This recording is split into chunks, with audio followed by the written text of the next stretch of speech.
at Floyd. Like, Floyd spends money like it's a tap. Like, he's got a tap, just like unlimited amount of money. Money's just flowing. And even as much money as he's made in his career, which he's probably made as much, if not more money than any boxer ever. Like, there's all these lawsuits. Like, he hasn't been paying things, and he owes money on this and owes money on that. And it's like, and then he's got to come out of retirement. Yeah, that's tough. Yeah. That's tough. He have it, but he really don't have that spark like how he was when like he was in it. You know? He's like him going back and like fighting and stuff like that. I think that shit fucked him up. Whatever could happen if the guy gets beat up by Manny Pacquiao, right? It creates a tough situation. I feel like that was the bigger story. But is Floyd broke? What a stupid question. Are you a stupid person? Of course he's broke. He's a boxer. In the discussion, Joe Rogan brings up the possibility of another fight between Floyd Mayweather Jr. and Manny Pacquiao while speaking with Gervonta Tank Davis. During the conversation, Tank makes it clear that many of these matchups happening today seem more focused on financial gain than on pushing the sport of boxing forward or helping it evolve. The industry world is just like, it's trash, bro. It's a whole bunch of... During the conversation, Joe Rogan gives credit to Floyd Mayweather Jr. for maintaining exceptional conditioning even after stepping away from competition. Rogan highlights how Mayweather still appears sharp, quick, and committed to strict discipline while keeping his body in impressive shape despite being retired. In his body, and also that mindset of what he learned when he was in college. Floyd Mayweather Jr. continues to stay competitive by steering clear of unhealthy habits and sticking to a strict lifestyle. That consistent discipline allows him to preserve his quickness, endurance, and sharp reactions even after stepping away from professional competition. For him, everything comes down to discipline. Discipline is everything. Discipline, never knowing you're never going back to that. Don't buy anything stupid. Don't be dumb with your money. Don't be dumb with your body. Take care of yourself. Never get out of shape. Always keep your conditioning up. So when you go into camp, you're not struggling to get back in shape again. You're already in shape. Now you're just working on your skills and honing everything to a razor sharp. Max Kellerman points out that Floyd Mayweather Jr. still demonstrates high-level defensive skills along with impressive quickness. Because of that, he believes a matchup with Manny Pacquiao could still deliver an exciting contest. Well, I think I would have always favored Mayweather to win the fight. The point is that because it happened after its expiration date, we will never have the actual answer. You and I might agree, Mayweather was too long, too good a boxer, naturally bigger guy and better defense. But we will never actually know the answer to that question because we never got to see it 5 years earlier. Now, Shady makes the point, Malik, that this is not like Crawford-Canelo, and it's not. Right. But it's also not exactly like Jake Paul and Mike Tyson. It's nowhere near right? that stuff. So what is it? What are we, because Netflix doesn't seem to care if this is more of kind of a carnival or an exhibition, or if it's like the greatest, biggest fight in the world. What they're looking for are eyeballs, right? Where does this fall? Mayweather and Pacquiao on the most legitimate Crawford-Canelo side of the spectrum, or the kind of sideshow Jake Paul, Mike Tyson side? Gervonta Davis suggests that the planned matchup involving Floyd Mayweather Jr. and Manny Pacquiao appears to be driven largely by financial incentives rather than anything else. So that, you need the money. I'm telling you. Does he have a chance to win though? Top Rank ain't playing like that, and they ain't playing like that. So you don't see they ain't playing like that. Chael Sonnen explains that the criticism doesn't really make sense, since every professional ultimately works to earn a living. In that context, Floyd Mayweather Jr. continues stepping into the ring because boxing is still his profession. Why do you get up every day and go to work? Why are you going to your job next week? Why will you be at your job the week after that? Because you need the money. What's wrong with that? And why are we attempting to tease Floyd? Is Floyd? Yes, he's broke. Of course he's broke. He's a boxer. Did they say can't read? That's not to tease him. They say that he can't read. His best friend at the time said that he can't read, and he never denied it. I don't tease him for it. He was a guy who grew up in a boxing gym, right? I mean, it's one of these things. You know what you know. You know what you were taught. I didn't teach him about contracts. I didn't teach him about saving. I didn't teach him about investments. Who would have taught him these things? Of course he's broke. He's a gambling addict. He got baby mamas all over the place. What do you mean is he broke? Of course he's... At the same time, Manny Pacquiao explains that a win could serve as motivation for the next wave of athletes. He believes it would highlight the importance of determination, discipline, and strong ambition for young fighters beginning their journey in professional boxing today. It's a very good inspiration for the young kids. Not only to all the boxers, but also to the people who have dream. Even though I'm 46, if you're still dreaming in your life, you can make it. Few things resonate more deeply than watching someone defy the odds and triumph. For many fans, and especially for Filipinos, Manny Pacquiao embodies hope, pride, and the possibility of rising above it all. During the conversation, Manny Pacquiao explains that another bout between him and Floyd Mayweather Jr. would not seriously affect either man's legacy. He notes that both fighters have already secured their place in boxing history after many years of elite competition and major victories. Pacquiao also reminds listeners that Mayweather clearly won their first encounter and still looks physically well-preserved compared to many athletes who have already retired. For that reason, he suggests that a second meeting would likely function more as a spectacle rather than a career-defining moment for either fighter. But if Pacquiao were to beat Floyd in this exhibition or fight or whatever they're going to call it, do you think it shouldn't? But do you think that affects either one of their legacies? Not at all. No, they that's Not we at talking all. about we talking about grandpa. Not We talking, at all. we talking about grandfathers fighting each other. That's what we talking about. It's not. It's not. on, man. Wait. I said it's the zero line. Little bit. No. I'm not saying it's a transformative thing. But to say it doesn't affect it at all is probably not right, and I'll tell you why. Because if Pacquiao should win, for example, there will be those who say, well, when Mayweather beat him the first time, they were both past their primes. Certainly Pacquiao, who had been destroyed by Marquez, right, knocked out, was not the world-beating terror. Yeah, and the rotator cuff, but he was a world-beating terror 5 years before that when he was running. At the same time, it acknowledges that public opinion could shift slightly depending on the outcome. If one of the fighters were to lose, some fans might revisit the original bout and question whether the timing of their first meeting was ideal. Critics could argue that when the initial fight took place, both athletes were already beyond their peak performance years. Others may point out that previous setbacks, including significant knockout losses, may have influenced momentum heading into the matchup. Despite all this, it emphasizes that the legacies of both champions are already firmly established.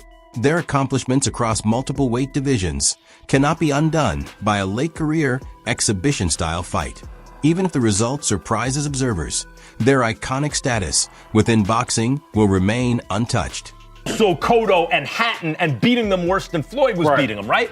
That's when we wanted to see the fight. Happens 5 years later. Right. Yeah. So people will point to that and say, and then when they were much older than that, but the first fight wasn't like, They both was in their prime. yeah, and Because neither was it Pacquiao lopsided. It wasn't lopsided. Floyd on. Mayweather won decisively, but he'll even tell you that was one of his trickiest fights. Was it 8-4? That's the only reason why I think it shouldn't be a second fight, because to me, Floyd handled him so think easy. about what I know Max is saying. Pacquiao said otherwise. Yeah, but what I'm the saying visual- is, people, if Pacquiao wins a rematch, Yes. because I agree, it's like with an asterisk, but if he does that, it will affect people's thinking a little bit. Hearns and Sugar Ray Leonard, it's not nearly the same. They were in their 30s, not their 80s or whatever these guys are in now, but Hearns got Leonard in the rematch, even though it was called a draw, and people look at Hearns a little differently vis-a-vis Sugar Ray Leonard than they did before that fight. But that was more competitive, I would say. Floyd hasn't fought. In his breakdown, Luke Thomas points out that today's entertainment platforms constantly deliver a non-stop stream of content to keep viewers engaged. According to him, this relentless flow can make events feel less special, even a bit mundane. He suggests that many people are drawn to nostalgia because earlier eras of sports and entertainment often seemed more vibrant and memorable. while he notes this is largely a personal observation rather than a conclusion backed by data. He argues that modern life has a way of making the past feel more exciting and appealing. When turning to the potential rematch between Floyd Mayweather Jr. and Manny Pacquiao, Thomas emphasizes that the driving force behind these fights usually comes from the business side. He explains that companies like Netflix are keen to enter the live sports market because both fighters still possess global recognition. Bringing them together in a single event could draw a massive audience, even years after their primes. Consequence, everything feels a little dull. I don't know, but there just appears to be a great need among the broader public for nostalgia and for a different time, because that time felt more alive and colorful. I don't have hard data to support this. This is very much an anecdotal observation, but I do think it is true. There is something off generally about modern life that is making the past more palatable than the present. But reason number 3 is the one I actually really want to focus in on. I asked earlier, why is this fight being made? And the answer is, on some level, relatively obvious. As I mentioned, they're broke, blah, blah, blah. But the other one is like, why is Netflix making this? Well, they want to get into the big live event business, and Floyd still has some popularity, Manny still has some popularity, and then together, they might be bigger than the sum of their parts individually, certainly. Luke Thomas also discusses how streaming has transformed the business side of boxing. In the past, fans had to pay steep pay-per-view fees to watch major fights. For instance, the original Floyd Mayweather Jr. versus Manny Pacquiao matchup in 2015 cost around $100, which limited access for many viewers. Now, with platforms like Netflix, millions of subscribers can watch high-profile bouts without any extra cost. Luke Thomas argues that this lower barrier has shifted promoters' priorities, placing more emphasis on fighters with big names rather than strictly competitive matchups. He cites events featuring Jake Paul and Mike Tyson as examples where massive audiences tuned in despite criticism over the fight's quality. Thomas points out that this trend raises a key question.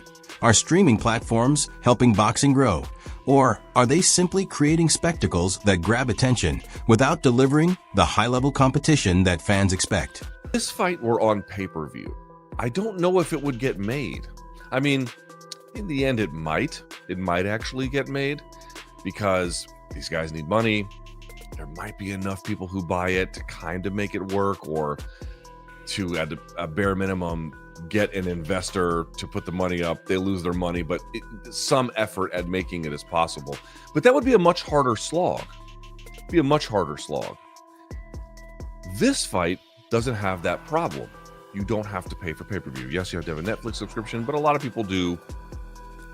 It's the biggest streaming platform in the world. The incentive structure in place, created by streaming platforms that are just looking for big name value, what will get people to tune in, what is a pairing that is available, just based on contractual availability. During the conversation, Chael Sonnen explains that the big financial figures often discussed in boxing aren't always as straightforward as they seem. According to him, fighters can indeed earn huge sums, but the way money moves in the sport is complex and frequently misunderstood by the public. He points out that while Floyd Mayweather Jr. reportedly made enormous paydays during his career, the actual financial picture behind the scenes may differ significantly from what fans perceive. Sonnen also touches on disputes involving Mayweather and Showtime, where Floyd claimed that the network didn't fully honor a previous agreement. At the same time, Sonnen notes that it's hard for the public to fully side with Mayweather because similar payment controversies have happened in other cases. For instance, questions arose about Logan Paul's earnings after his exhibition fight with Mayweather, showing that these financial disputes aren't unique. And yeah, of course Floyd's broke. Would you be boxing if you weren't? And it's very tough to be sympathetic to Floyd. So Floyd is arguing that he was robbed by Showtime. That he had a deal that Showtime didn't argue. He's arguing this.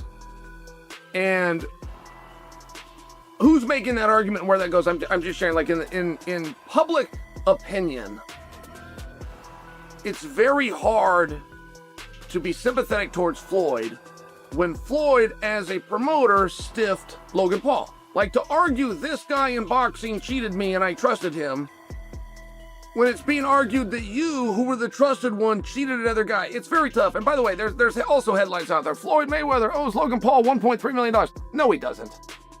Just to clear that up, no, he... Chael Sonnen explains that much of the public's perception is often off base. He clarifies that the reported debt was tied to a promotional company rather than Floyd Mayweather Jr. personally.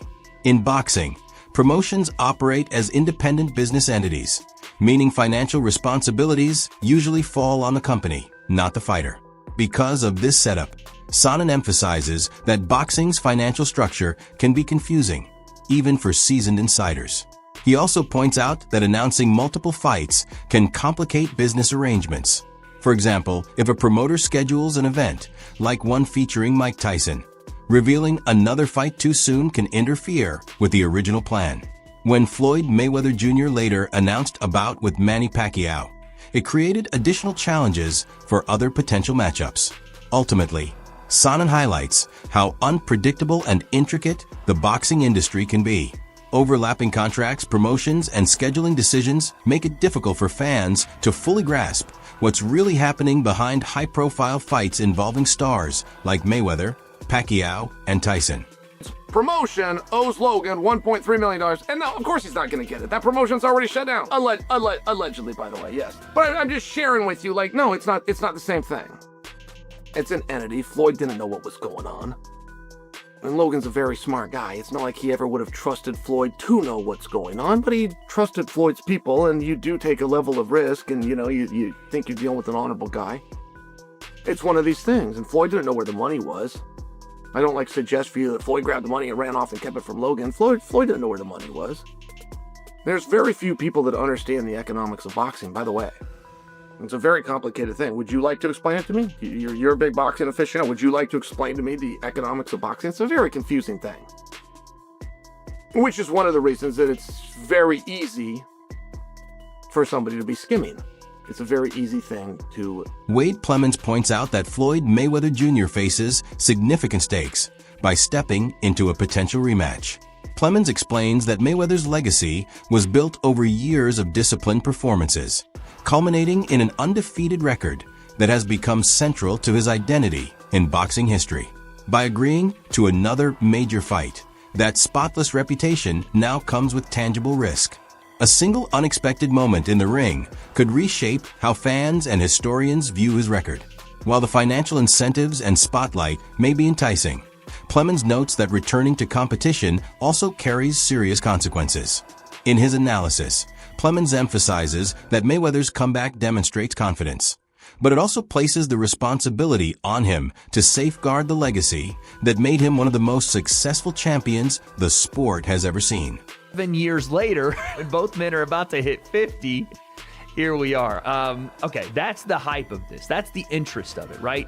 Two of the biggest names in the history of the sport. They're both old. We get that. But they're both doing this in a pro fight. This will not be an exhibition. It'll be a pro fight. So it is going to go on someone's record. Could Manny actually take Floyd's O away? And here I am getting drug into this thing. And you know what? I'm not even mad about it because I understand what it is. It's not going to be the highest level of fight between these two. And I don't think it sullies their name any worse than what Floyd was doing with John Gotti III.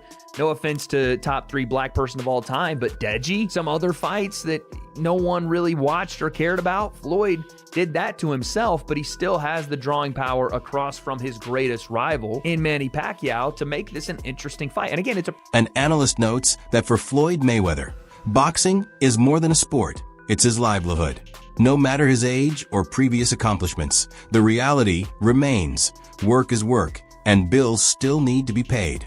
The expert highlights that even in the later stages of his career, Mayweather faces financial responsibilities that require him to stay active in the ring. Boxing has always been his profession, and stepping away entirely isn't a practical choice when income is at stake. While some fans may question his decision from a professional perspective, he's simply continuing to do what's necessary to support himself. What he used to go through and used to eat back in Kazakhstan or wherever the hell? Man, look, was he doing it for the money? Hell yeah. That's how you go in. That's how you can't go in. But the perception is, oh, okay, look at this young, hungry fighter. Yes, young, hungry. Then all of a sudden you're supposed to get fat and full and not want to do it again? Tell you right now, if Canelo said, Triple G, let's do it again for the 4th time. Care how much money Triple G got. It shouldn't be a social pressure that, oh, what's wrong, Triple G? Why are you fighting him again? You know, we ain't doing that to Canelo because we like, well, Canelo still want it. Canelo still got it. Canelo's still going. What if Canelo need the money? Who cares if you need it? You can get it. Dog, don't let somebody talk you out of your money because they say, what you doing it for? What you doing it for? Oh, you lost sight of it. So you're supposed to hate money now if your name is Money Mayweather.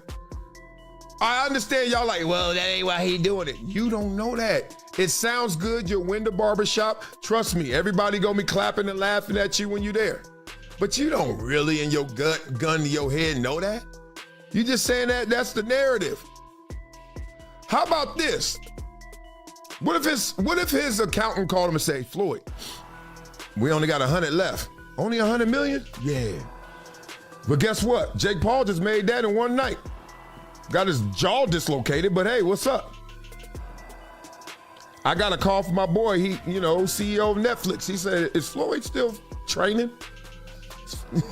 That's how they do it. You never. And that's how they handle it. Sometimes you just never know. That wraps up today's video. Make sure to stay tuned for what's coming next.